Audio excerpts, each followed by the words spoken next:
Elle a volé mon mari et est tombée enceinte, mais lors de la célébration du divorce, je suis arrivé avec l'aveu qui l'a fait s'effondrer en larmes.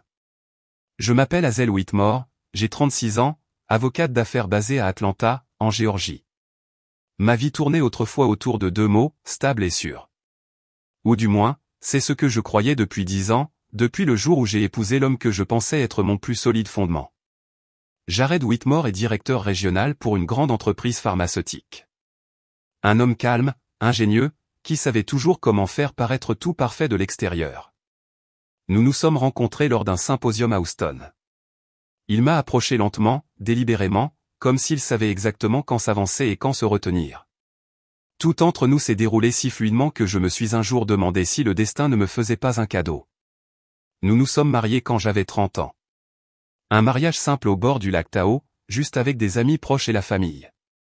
Je me souviens encore de la façon dont il me regardait sous le soleil doré de l'après-midi, chaleureux, posé et plein de promesses. 7 ans ont passé et nous avons construit le genre de vie que les gens envient, une maison à 2 étages à East Cobb, un nouveau SUV, 2 Golden Retrievers et des vacances d'été au Colorado. Mais ce que les autres voyaient n'était que la surface. Il y a environ 1 an, j'ai commencé à remarquer des changements. Au début, Jared rentrait tard les mercredis soirs. Puis c'est devenu plus fréquent. Il avait toujours une excuse, réunion stratégique, lancement de produits ou simplement, les choses sont agitées ces derniers temps. Je l'ai cru. Je voulais le croire. J'étais trop épuisé par les longues heures au cabinet pour le questionner. Certains soirs, je restais assise dans la cuisine sous une lumière tamisée jusqu'à près de minuit, me convainquant qu'il était coincé dans les embouteillages ou qu'il terminait un rapport trimestriel. Mais la patience a des limites. Un vendredi soir, après une journée complète au tribunal, je suis rentré à la maison et j'ai trouvé sa chemise drapée sur une chaise, parfumée d'une eau de Cologne que je ne lui avais jamais sentie auparavant. Elle était douce, vive et bien trop jeune pour un homme de 43 ans. Je lui ai posé la question. Il a souri, « Oh, j'essaie juste quelque chose de nouveau. » « Ça ne te plaît pas ? » Je n'ai pas répondu.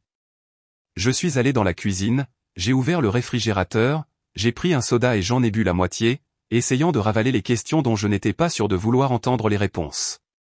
Une semaine plus tard, j'ai reçu un message d'une ancienne amie de la faculté de droit, Laura, qui travaille maintenant au service juridique de l'entreprise de Jared. Son message ne contenait qu'une phrase, « Hazel, je sais que je ne devrais probablement rien dire, mais je viens de voir Jared dîner au Sky Terrace avec une blonde. » Ce n'était pas toi. Ils étaient assis très près. Ça va ? J'ai lu et relu le message dans ma voiture, garée devant le bureau. Mon cœur ne s'est pas emballé. Je n'ai pas pleuré. Ce que j'ai ressenti, c'est un vide terrifiant, comme si chaque cellule de mon corps s'était soudainement figée. J'ai répondu, merci. Je suppose que j'allais mieux avant de lire ça. Elle s'appelait Amelia. J'ai trouvé son dossier après avoir secrètement accédé à l'ordinateur portable de Jared, un nom qui apparaissait bien trop souvent dans les emails internes, les invitations à des réunions et les calendriers Outlook.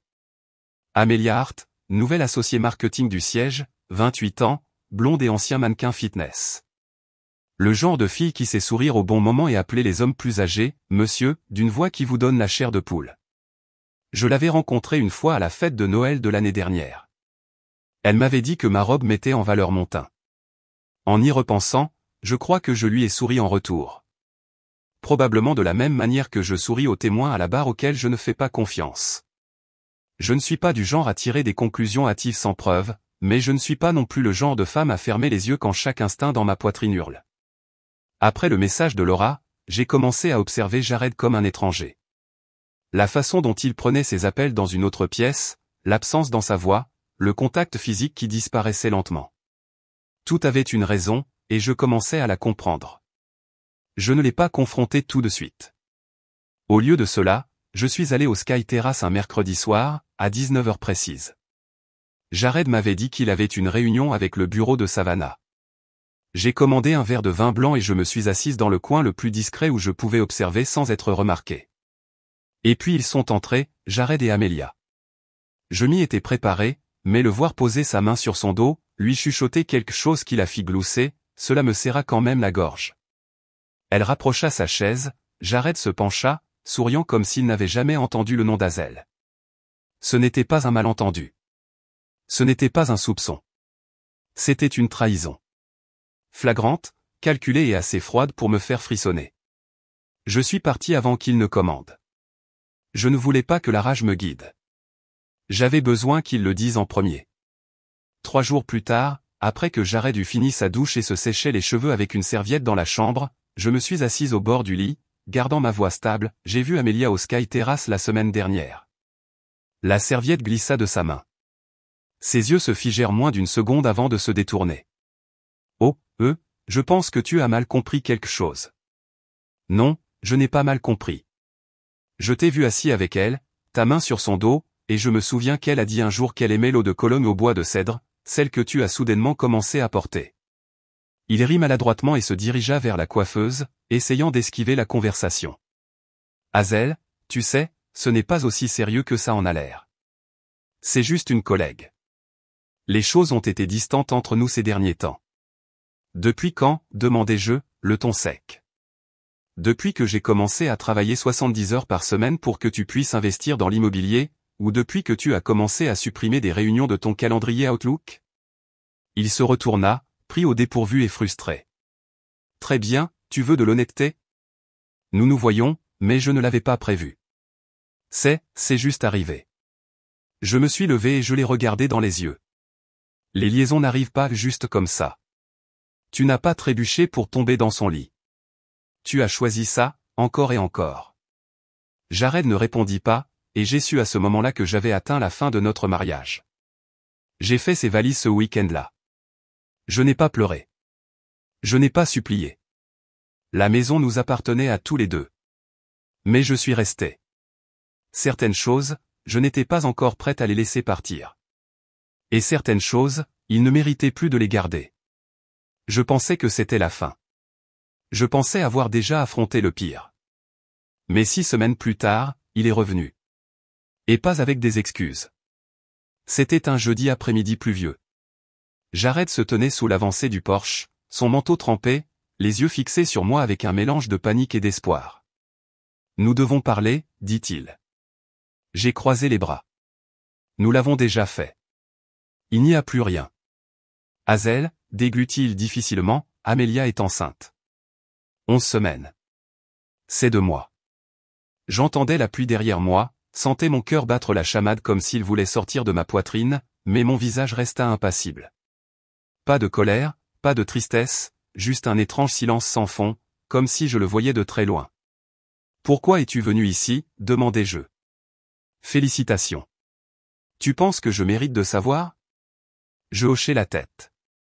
Non. Pourquoi faire? Pour que je puisse continuer à te regarder construire la vie que tu m'avais autrefois promis de construire avec moi, juste avec quelqu'un d'autre? Jared ne répondit pas. Il resta là, immobile comme une statue. Et j'ai fermé la porte. Cette nuit-là, je me suis allongé sur le canapé du salon, la douce lueur de la lampe projetant une teinte ambrée sur le mur. J'ai fixé le plafond, rejouant nos vœux de mariage dans ma tête. Par amour, par confiance, pour un avenir partagé. Chaque mot sonnait maintenant comme une réplique bon marché d'une mauvaise pièce de théâtre. Non, je ne m'effondrais pas. Je me réveillais. Et pour la première fois, je n'avais pas peur d'affronter la vérité. Nous avons entamé la procédure de divorce début octobre au bureau de l'avocat de Jared Amidown. J'avais tout préparé, documents d'actifs, relevés bancaires, même les SMS qu'il m'avait envoyés pendant toute sa liaison. Je n'allais pas me battre avec des émotions. Je voulais terminer cela avec clarté. Amelia est venue avec Jared. Elle portait une robe en tricot moulante, son ventre commençant à se voir sous un trench coat beige. Elle avait l'air de se rendre à une séance photo pour une entrepreneuse enceinte à succès. Quand ses yeux ont croisé les miens, elle m'a adressé un sourire poli, mais seulement une fraction de seconde. Pendant toute la réunion, quelque chose clochait. Amelia n'arrêtait pas de vérifier son téléphone. Elle ne regardait pas Jared pendant qu'il parlait avec l'avocat. Chaque fois qu'il vibrait, elle y jetait un coup d'œil rapide, puis le posait face contre table. À un moment donné, elle est sortie pendant près de 5 minutes pour prendre un appel urgent. L'avocat de Jared s'est gratté la tête et a gloussé, la grossesse a tendance à tout compliquer un peu, n'est-ce pas? Mais ce n'était pas seulement compliqué. Quelque chose ne collait pas. Quelques jours plus tard, alors que j'étais chez le notaire pour signer des documents de transfert, j'ai rencontré Daniel Sutter, le meilleur ami de Jared à l'université et son témoin à notre mariage. Il était le seul du cercle de Jared à prendre encore de mes nouvelles après tout ce qui s'était passé. Quand il m'a vu, il a eu l'air de vouloir dire quelque chose, puis a hésité. J'ai hoché la tête en guise de salutation et j'étais sur le point de passer quand il m'a appelé à voix basse, « Hazel, si tu as un moment, je pense qu'il y a quelque chose que tu devrais savoir. » Nous sommes entrés dans un petit café voisin. Daniel a commandé un expresso mais n'y a pas touché. Ses mains tremblaient légèrement alors qu'il remuait la boisson déjà non sucrée. « Qu'est-ce que c'est ?» demandai-je, gardant mon ton calme. Il leva les yeux, son regard partagé. J'ai eu une liaison avec Amelia avant qu'elle ne rejoigne l'entreprise de Jared. Je me suis figé. Nous nous sommes rencontrés lors d'une conférence marketing à Nashville en février. Ça a commencé comme une aventure, mais ça a duré presque 3 mois. Puis elle a tout simplement disparu. Disparu, répétai-je. Pas de SMS, pas d'appel, pas d'explication. Puis j'ai vu une photo d'elle et de Jared sur LinkedIn. Quelques semaines plus tard, Jared a appelé pour dire « Amelia est enceinte ». J'ai resserré ma prise sur la tasse de café. « Penses-tu que le bébé pourrait être de toi ?» Daniel ne répondit pas tout de suite. Au lieu de cela, il sortit son téléphone et ouvrit sa galerie de photos. Elle m'a envoyé une échographie une fois. Je l'ai toujours. Parce que je ne savais pas quoi faire. Il me l'a tendit. La légende sous l'image était comme une lame froide, regarde bien, les fronts sont totalement les tiens. Espérons que l'entêtement saute une génération. J'ai levé les yeux. Elle sait que Jared pense que le bébé est de lui, n'est-ce pas? Elle le sait, mais elle n'a jamais rien dit clairement à aucun de nous deux. Avec Jared, c'est vague. Avec moi, elle envoie des SMS tard le soir, comme si elle s'accrochait, mais ne confirme jamais rien. Daniel m'a montré d'autres SMS, des lignes comme « Je ne suis pas sûr que les choses aillent dans la bonne direction. Si tout explose, penses-tu que nous irons bien ?» Jared ne se doute de rien, mais je ne suis pas sûr. Puis je me suis arrêté net au message le plus récent, envoyé il y a seulement 2 nuits, « Veux-tu sentir le premier coup de pied ? Il est fort, comme cette tasse de café que j'ai renversée sur ta chemise. » Je suis resté assise là pendant une demi-heure, écoutant Daniel tout expliquer, me montrant des photos et des reçus d'hôtel d'Asheville datant à peu près de l'époque où Amelia aurait été dans son premier trimestre. Tout concordait. Ce n'était pas seulement de l'infidélité. C'était une tromperie préméditée. En quittant le café, je me suis arrêté sous l'auvent. Une pluie fine tombait, des gouttes chaudes touchant mon visage. Je savais que je ne pouvais pas rester silencieuse. Pas pour Jared, mais pour la vérité. Aucun enfant ne mérite de grandir dans un mensonge. J'ai pris mon téléphone et j'ai tapé un seul message à Jared, « Quand tu seras libre, j'ai besoin de te parler d'Amelia et du bébé. » Jared ne répondit pas tout de suite. 2 jours plus tard, il rappela, la voix fatiguée, « Hazel, tu as dit que tu voulais parler. Pouvons-nous le faire maintenant ?»« Non, répondis-je. Je veux te voir en personne. Pas d'avocat, pas d'Amelia, juste nous. » Après une longue pause, il accepta. Nous nous sommes rencontrés au café que nous aimions autrefois, au coin de Junipé. Quand je suis arrivé, il était déjà là. Pas de cravate, pas de sourire familier. Probablement parce que pour une fois, il n'était pas en contrôle. J'ai ouvert mon sac et j'ai posé un dossier sur la table.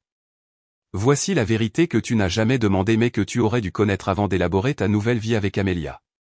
Jared parcourut chaque page en silence, l'échographie avec la note d'Amelia à Daniel, les SMS tardifs, les factures d'hôtel, même une courte vidéo qu'elle avait envoyée à Daniel où elle chuchotait que le bébé avait sa mâchoire. À mi-chemin, Jared se figea. Sa main agrippa le bord de la table, ses lèvres pincées comme s'il retenait quelque chose. « Tu as choisi de la croire parce que c'était plus facile que d'affronter les signes, dis-je. Mais ce choix n'est plus le tien. » Il ferma le dossier sans me regarder. « Qu'est-ce que tu comptes faire avec ça ?» J'ai expiré. « Il y a une fête ce vendredi. » Je suis au courant.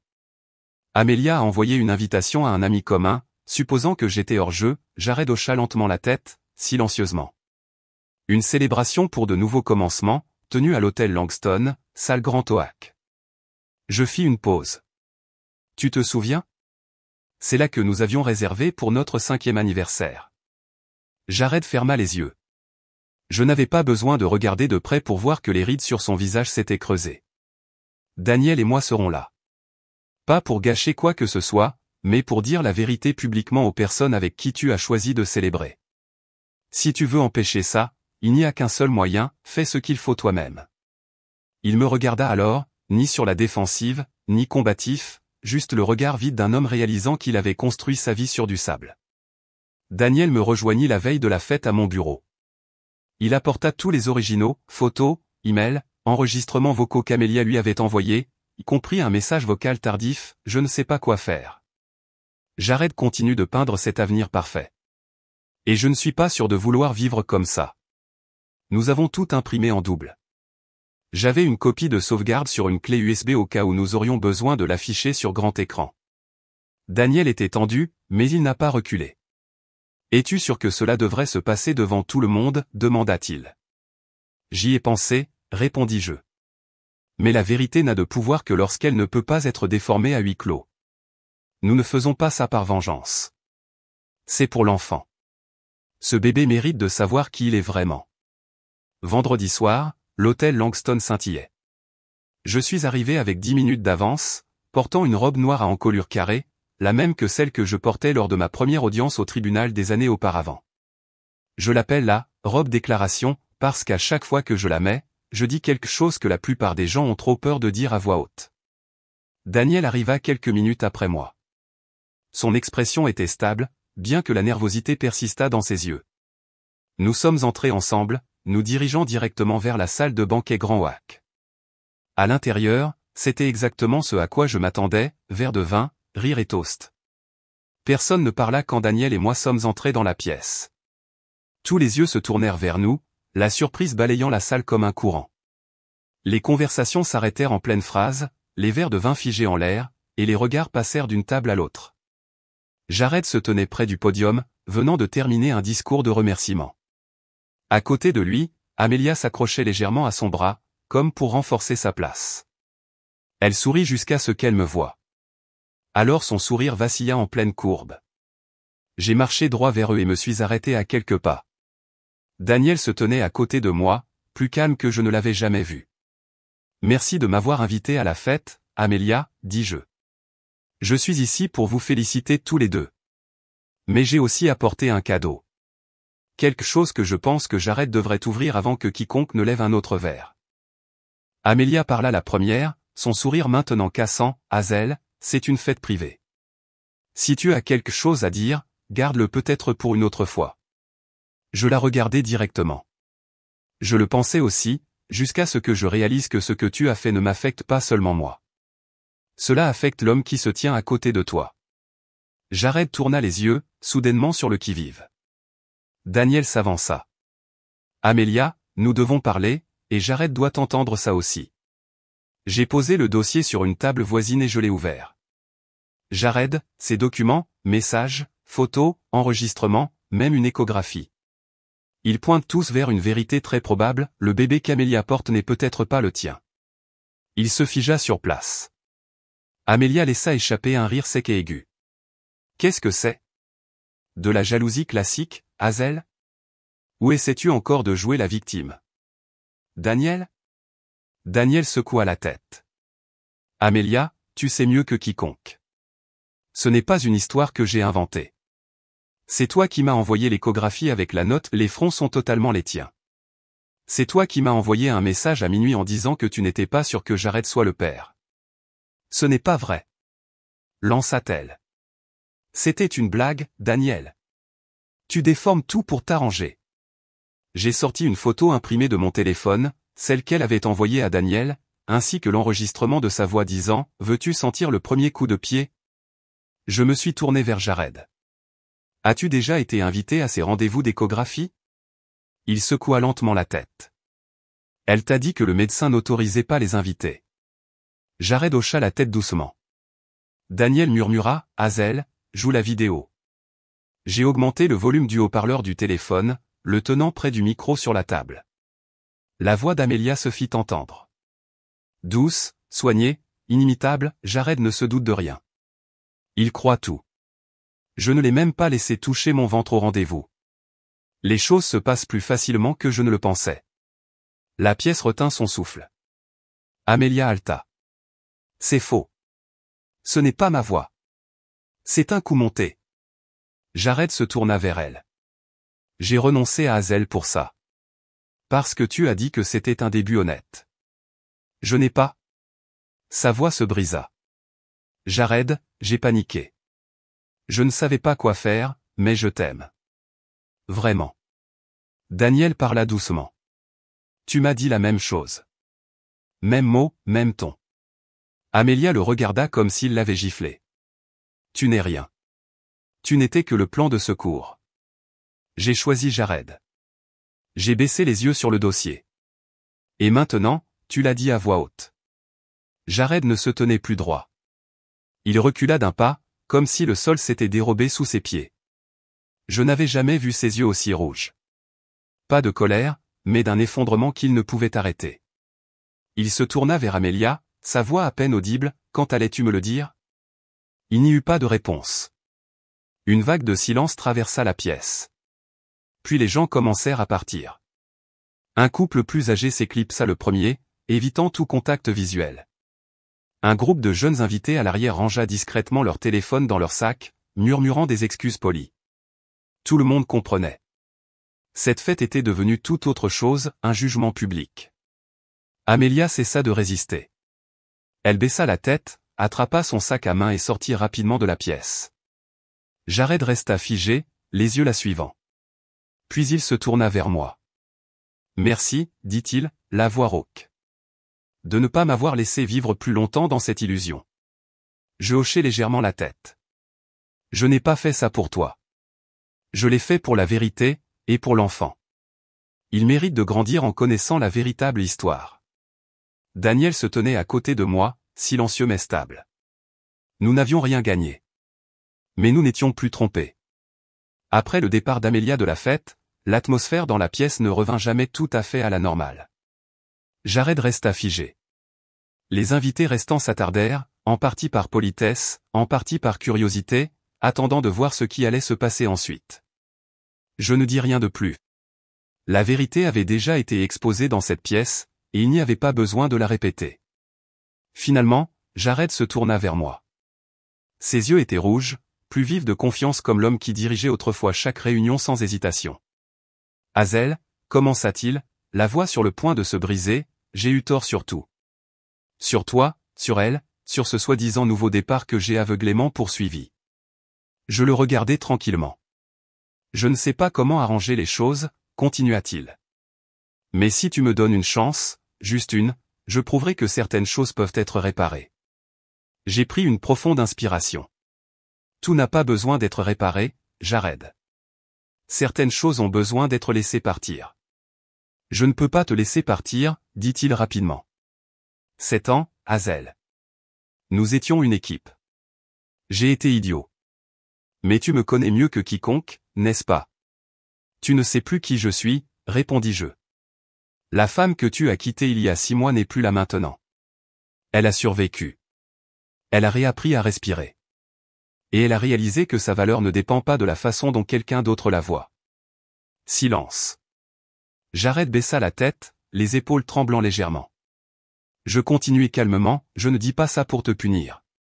J'ai juste tourné la page. Tourner la page? Il leva les yeux. Tu veux dire, quelqu'un d'autre? J'ai hoché la tête. Nous nous sommes retrouvés lors d'une conférence juridique il y a 3 mois. Il s'appelle Noah Bennett. Nous étions ensemble à l'université, nous nous étions perdus de vue pendant des années. Jared parut abasourdi. Son visage semblait vide, comme s'il avait perdu à la fois sa direction et son encre. Sais-tu ce que j'ai ressenti en te voyant entrer dans cette pièce ce soir, demanda-t-il d'une voix rauque. Je pensais que tu venais pour gâcher la soirée, mais au lieu de cela, tu m'as sauvé de vivre dans un mensonge pour le reste de ma vie. Je n'ai pas nié. Je ne l'ai pas fait pour toi. Je l'ai fait pour l'enfant, et pour Daniel. Daniel, toujours debout dans un coin de la pièce, les mains dans les poches, s'avança, lentement mais fermement. J'assumerai mes responsabilités, dit-il, regardant Jared dans les yeux pour la première fois. Si le bébé est de moi, j'assumerai mon rôle de père. Pas d'ordonnance judiciaire, pas de test de paternité si ce n'est pas nécessaire. Je serai là. Jared hocha la tête, plus sur la défensive. Juste un homme contraint d'affronter la vérité trop tard. J'ai quitté la fête peu de temps après. Sur le chemin du retour, Daniel m'envoya un SMS, « Merci de ne pas m'avoir laissé m'effondrer seul dans cette pièce. » J'ai répondu, « Personne ne mérite d'être coincé entre la vérité et un mensonge solitaire. » 3 semaines plus tard, Amelia quitta officiellement Atlanta et retourna chez sa mère à Portland. J'ai entendu dire par un ancien collègue qu'elle prévoyait d'accoucher dans un petit hôpital local. Daniel ne la suivit pas, mais il réserva un vol pour l'Oregon la semaine de sa date d'accouchement prévue. Il dit qu'il ne pouvait pas tourner le dos à son enfant, même si les choses n'avaient pas commencé comme prévu. « Je ne la déteste pas », m'a dit Daniel un jour. J'ai juste pitié de tous ceux qui ont été pris dans les retombées de ses choix. Quant à Jared, il demanda une mutation à la succursale de Charlotte. Dans un court email qu'il m'envoya le jour de son déménagement, il écrivit « J'essaie de devenir un homme meilleur, non pas pour te reconquérir, mais parce que je me le dois à moi-même. » Je n'ai pas répondu, mais j'ai gardé l'email, non par regret, mais parce que j'avais autrefois aimé cet homme et que j'espère maintenant qu'il pourra sauver les meilleures parties de ce qu'il était. Quant à moi, Noah et moi apprenons encore à nous connaître. Pas de précipitation, pas de poids d'attente. Il n'est pas venu combler un vide, mais marcher à mes côtés. Les week-ends, quand il amène sa fille d'un précédent mariage en visite, je sens quelque chose s'adoucir en moi. La vie ne ressemble plus à un plan rigide.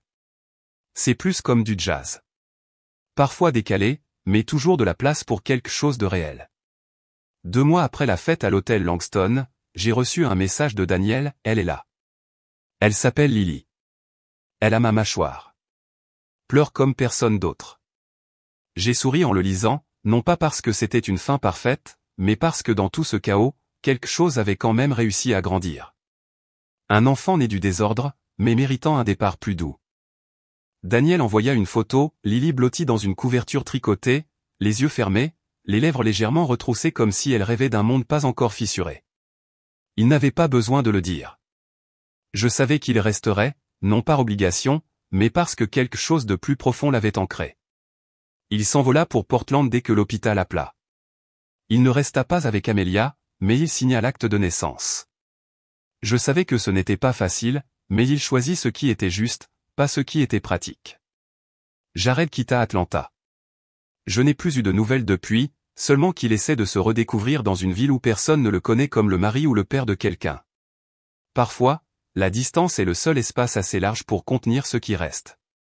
Ma vie actuelle ne ressemble en rien à celle de la femme qui s'asseyait autrefois dans une cuisine sombre en attendant un SMS qui n'arrivait jamais.